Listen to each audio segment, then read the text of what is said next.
Hello বন্ধুরা, শুভ বিকেল। সবাই কেমন আছো? আশা করছি সবাই ভালো আছো। তবে দেখো, আমি টুকিটাকি চাষবাস করেছি। তো এই যে এদিকে পেঁয়াজকলি লাগিয়েছি। তো এই যে পেঁয়াজকলি তুললাম, একদম সার সব মানে ওষুধ ছাড়াই এই শাকসবজি লাগানো হয়েছে। একদম এগুলোই হলো খাঁটি খাবার। তার এদিকে মূলো লাগানো হয়েছে,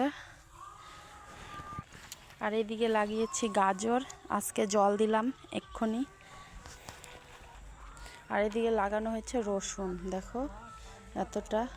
এই রসুন যদি ঠিকঠাক হয় না, অনেক দিন চলে যায়। এদিকে পালং শাক লাগিয়েছি, মুরগির অত্যাচারে ঠিকঠাক হয়নি এখনও, জল দিলাম, দেখি কেমন হয়।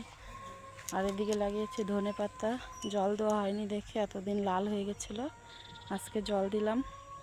আর এদিকে মটর শাক মানে কলই শাক লাগিয়েছে এদিকে, আজকেই খাওয়ার জন্য একটু তুললাম, এই ফার্স্ট, এতদিন খাইনি।